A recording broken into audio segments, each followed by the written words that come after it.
Sheffield. We've all got a favourite programme on BBC Radio Sheffield. It could be Clueless. There's a man coming towards me. He looks like he was expecting me. Football Heaven. Doreen's given us a call about this tonight. Or Toby Foster at breakfast. Mandy's on the line in Doncaster. Morning, Mandy. As well as listening to programmes live across the day, don't forget you can listen to the programme again at bbc.co.uk/Radio Sheffield. And the good news is we've extended how long programmes are available to catch up on. Increasing from 7 days to 30 days. Loving South Yorkshire and North Derbyshire. BBC Radio Sheffield. Available live on FM, on digital and online with Listen Again now available for 30 days at bbc.co.uk/Radio Sheffield.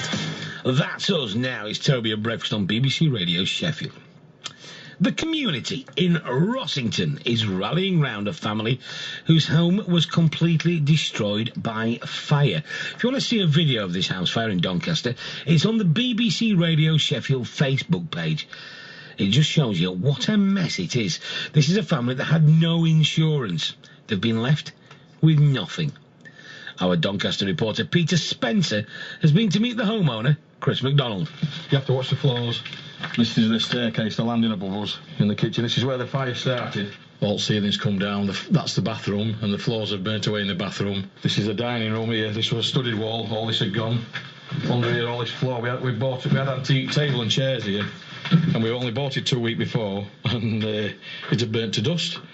So where the staircase was, we've got a ladder to get up to the first floor. If you can't, I mean, your foot will go through the staircase itself. We don't even know if it's going to collapse. And then this is the sitting room.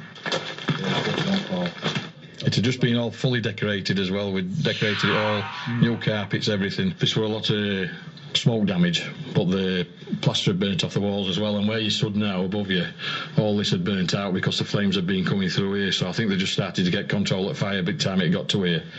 A lot of people will ask the question of why you didn't have insurance on the property. Well, my wife's been in and out of hospital for the last 4 years. She's had a bowel complaint, and so they've took part of her bowel and put a bag on, and so one time there she was in for 6 weeks, so I had to look after children. So we haven't had a lot of money in that time.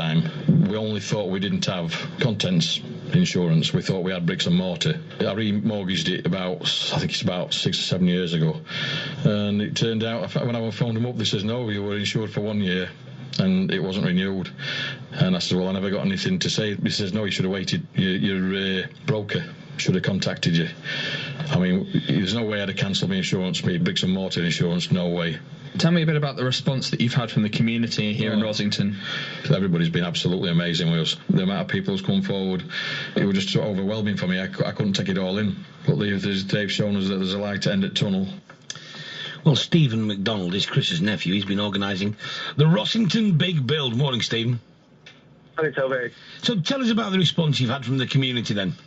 Well, just like Chris just said, absolutely overwhelmed, and it really restores your faith in humanity. I mean, just to give you a bit of a heads up where we're at the moment with the kind of fundraising side of things, we've raised nearly £1,800 from various shops in our local village, Asda's, Tesco's, the Cooperative, Zodiac's Hair Salon. Even had a nice young lady set up a GoFundMe site which has got £600 on it. So, and a lovely lady by the name of Daryl Royal has been going to the village and putting buckets on the bars, etc. So, in that sense, it's been absolutely it's overwhelming. It really is. So, how much do you need to get the house sorted out? Well, at this moment in time, I really don't know. It's going to run into maybe 20,000, 30,000. What I'm trying my best to do at the moment is coordinate the Rossington Big Build, and I've been visiting local suppliers and trying to get donations on board and kind of see where we go from there. I mean, that response in itself has been absolutely fantastic. We've got all the skips supplied to us by a local supplier, Roy Boland. All the tiles for the kitchen and bathroom, they've been supplied by the Tile Depot, another local company. Discount roofing supplies, again, another local company supplied all the roofing materials. So you got all this stuff then. Do you think there'll be anywhere near the house for Christmas? In the house for Christmas, I would love to think we were in the house for Christmas. Nothing could be more pleasurable to give them the keys for the house at Christmas and say, there you go, there's your nice new home back to the children. Well, it sounds like it's everybody's rallying around. Of course, what lots of people were saying, and I'm sure he knows this, Steve, your uncle wouldn't be in this situation if he just checked his insurance, would he?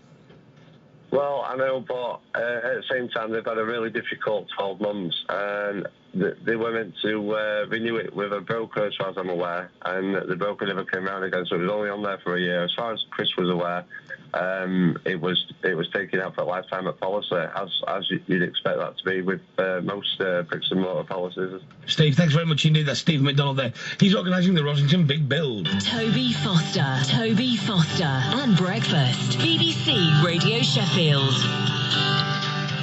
Right, let's have a quick